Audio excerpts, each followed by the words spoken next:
again, YouTube. It's February 29th, and we're headed back over to our friend Damian's to continue the work on the Farmall M. Today we're going to try and get the motor pulled out, and I don't know how long that'll take because it's pretty cold out. It's 30 degrees and the temperature is supposed to keep falling all day. Only about 9 a.m. so they said by this afternoon the temperature will be down around 20, plus we have about a 30-mile-an-hour wind, so wind chills are going to be a factor as well. So hands will probably be moving a little slow, but progress is progress. Anyhow, got the head apart. I'll have to give an update on that a little bit later after I get back to the house. I got it apart and cleaned up. It looks pretty good. So I'll give you some more video on that later. Continue this when we get to the tractor. Alright? See ya. Well, everyone, we got a little work done here. It's not as cold as I was thinking it was going to be. That's a good thing, but here we sit. We got the front end split apart from the the rear half, and what we did was we rolled the whole front end assembly away from the tractor the way it is now, and we actually still had the radiator in it. Well, the studs were removed, but we had it strapped to the pedestal here, and we just rolled the whole thing away from the front. Perfectly balanced, didn't have any issues there, so we'll just roll it down somewhere and set it down so we can get this motor pulled out. And this is Chevy. He's ready to go with this ball here. That didn't really work. I should play soccer or something. Anyhow, now we're making progress, and you can see down in this is number 1. I got it cleaned up pretty good. I don't know if you can see how shiny it is in there, but 2 and 3, I obviously can't get a real good hone down in there, and 4 is still pretty good, but there's still a little diesel left in there, so we'll see what happens. Maybe we can get this oil pan and stuff off and get these pistons pushed out the bottom, but I don't know. It's looking alright though.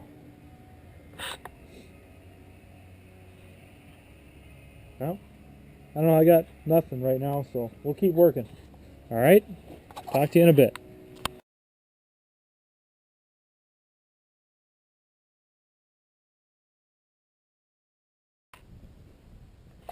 Well, we got it apart. Took some doing, but the engine's hanging. So, a couple things upon inspection. I don't know if the transmission input shaft is supposed to be loose like this, or if I need a new input shaft bearing there. I would guess that it's probably not supposed to be loose, but maybe. Secondly, I noticed when we pulled it that the serial number on this block is 125802. The tractor serial number is 127232. So the block was either replaced, or that's the only explanation I can think of. And we thought we were going to have a bit of a dilemma when we pulled the clutch pack and looked at the end of the crankshaft here. It looked like there was a crack vertically right through the crankshaft.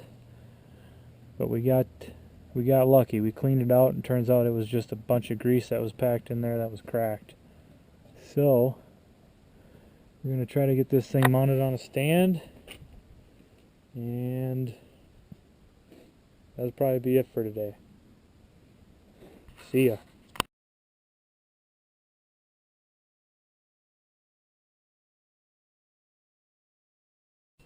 Well, good morning again, YouTube. Actually, it's afternoon now. I had to take a little break between the pulling of the Farmall M motor and this little head segment I'm doing. But I wanted to show you guys some before pictures of what the head looked like, and I'll probably put that in right now.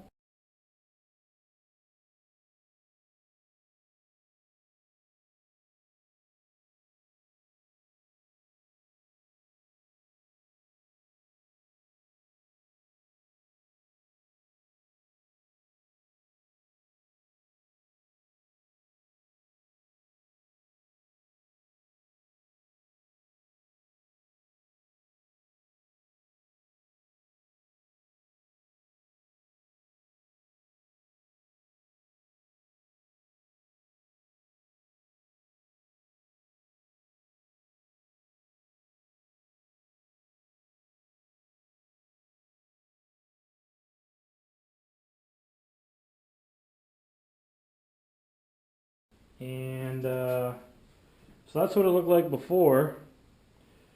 After I clean it up a little bit, it doesn't look too bad. You can see I got the head service. I just took basically a wire wheel on my DeWalt drill and cleaned up the head surface. Combustion chambers I cleaned up pretty well. The intake seats look good, but the exhaust seats definitely need to be repaired or replaced. Definitely replaced. They've got some pretty bad corrosion in the seat area itself, so there's no way that I'm going to be able to lap that out of there. And they need to be replaced anyways with hardened seats. But yeah, they look pretty good inside there. I mean, I don't see any visible cracks in the surface of the head, but I'll know when I have it magnafluxed and boiled out. The valves themselves cleaned up real well, but again, you can't really see with that bag. Let me take one out of the bag here.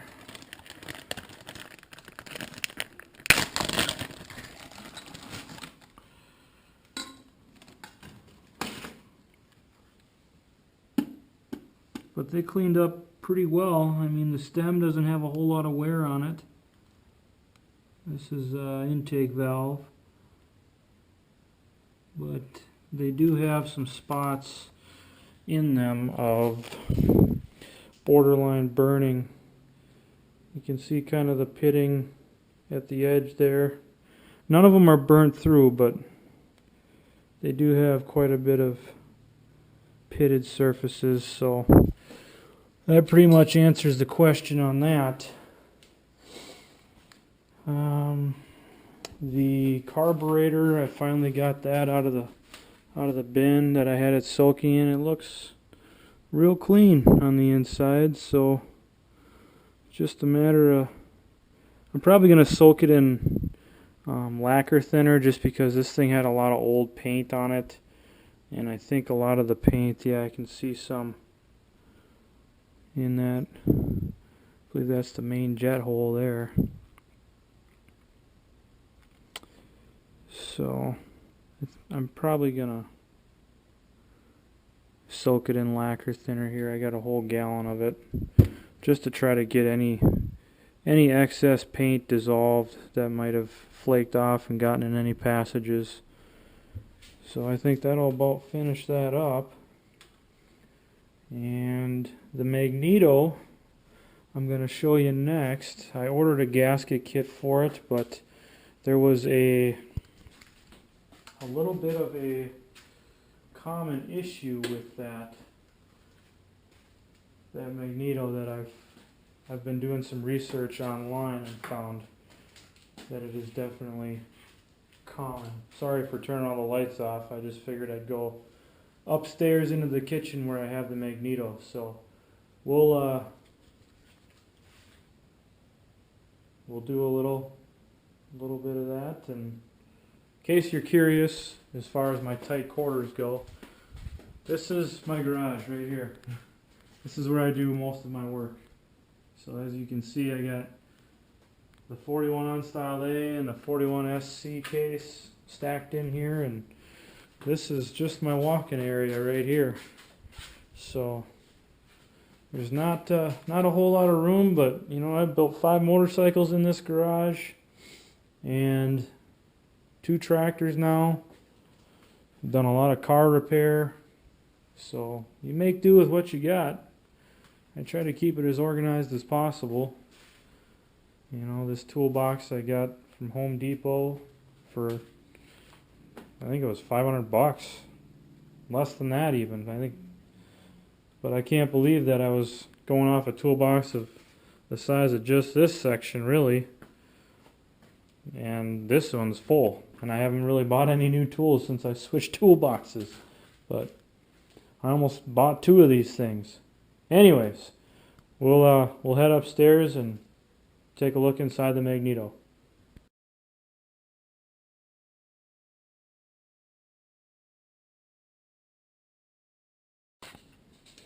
Alright, so here we've got the Magneto, and hold on one second.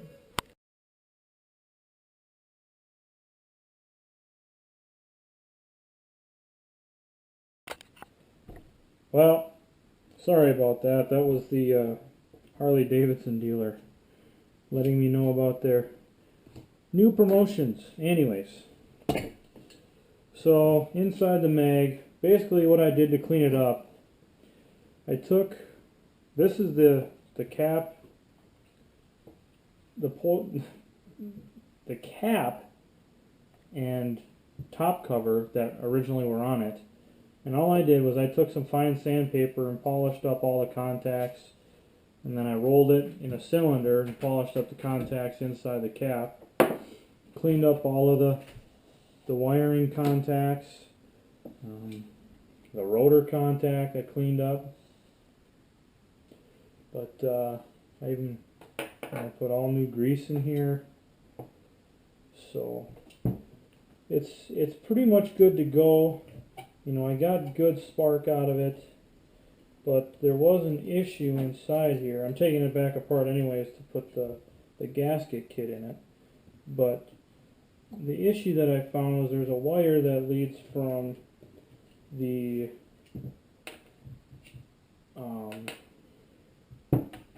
condenser down to the breaker points. And that wire, I'll show you here, but it had a break in it. It was the old cloth wire, probably the original wire that's been in there for 70 years, but it had a break in it, and it's apparently a common problem. So I'm going to go ahead and take care of that now, since I just got my gasket kit, and we'll go deeper into this thing so that you can see kind of what I'm talking about.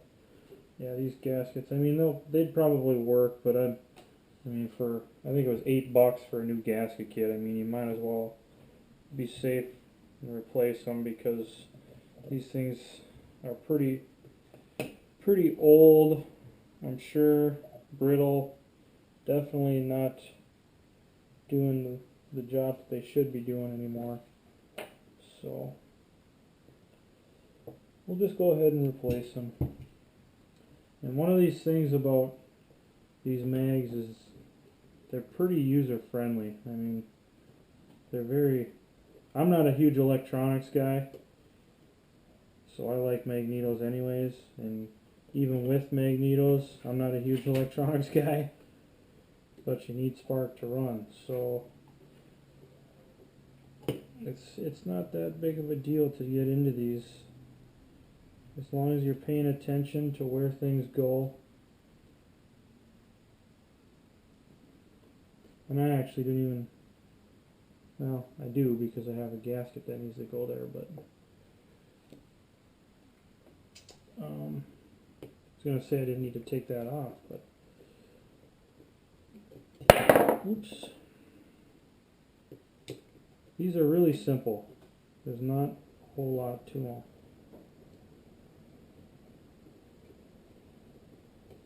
And as far as timing these, where the rotor slips onto the shaft that leads into the main part of the magneto, just timing these two gears, I don't know if you can see inside here, but the smaller gear over here has a small beveled tooth that lines up with the, here I'll have to set this camera down for a second.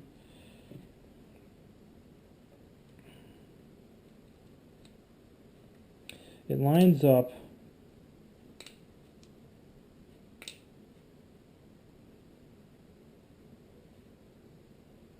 with the notch on the back of this rotor. I guess I'm going to call it a dial. There's an R and an L. It lines up directly with that R. So as long as that is timed correctly, you're pretty much okay. So anyways, we'll move this camera back to where it was.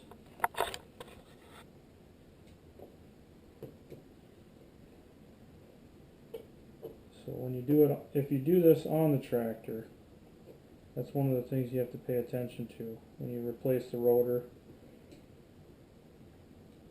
and points and such.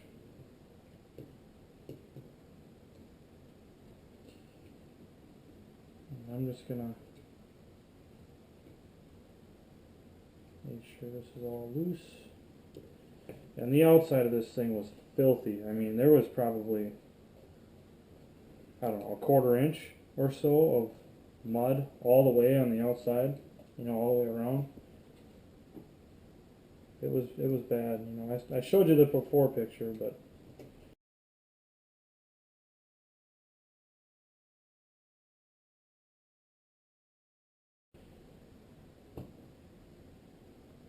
and there we are. There's the inside with the points, breaker points. And I cleaned everything up in here with just a really fine sandpaper and got it all looking good. So, but it's the wire that leads from the bottom of the breaker points up into the condenser here. Not this wire that leads from the coil to the condenser, but from the condenser down to the breaker points. That wire, I don't know if you can see down inside here, but I just took some and I double layered heat shrink on that wire. I cut it, put the heat shrink on, soldered it, and then, you know, melted, I guess you could say, the heat shrink onto the wires, and then tested it to see what I had for good spark. But now I'm just going to replace that wire, and I believe it's a 12 gauge wire. That's what I've got, and I'm going to see if I can make sure I've got good spark again, and that way I know I've got a good wire, good spark, and I'll put new gaskets in it and put it back together. So we'll do a little video after I finish.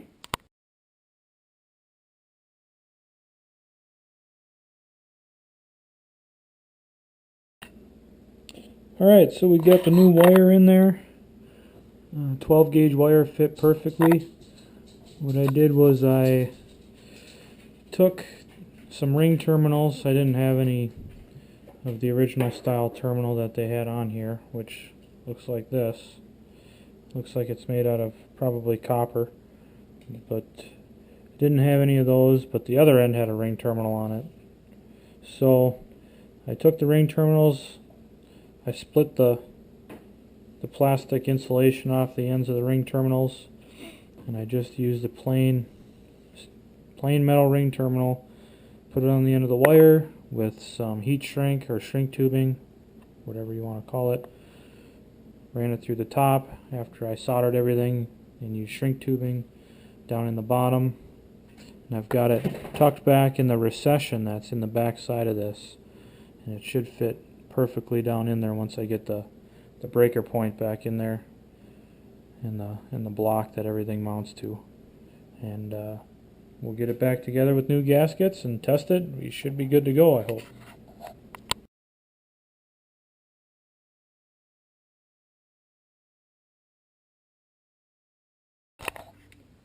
Alright, well, we got it back together, and we're going to go through and test every one of them here to make sure we got spark on all four.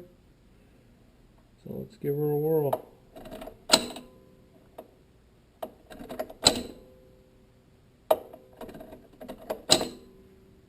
So we got spark on one.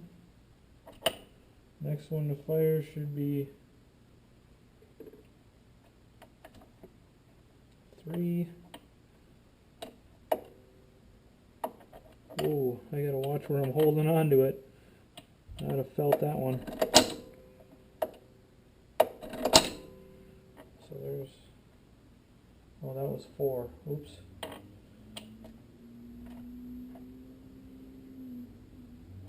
So the last one will be 2.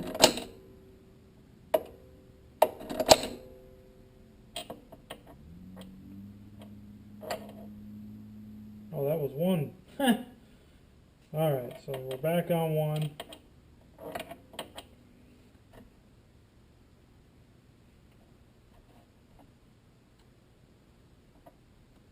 So here's 3.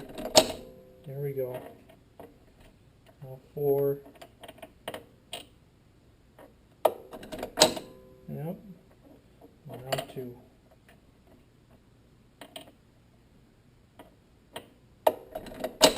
Alright. We got a good hot spark on all 4, so we're good to go. Looks like I got a good wiring job under my belt. Practice makes perfect, most of the time. But that's all I've got for this episode. Stay tuned for episode 5. Talk to you later.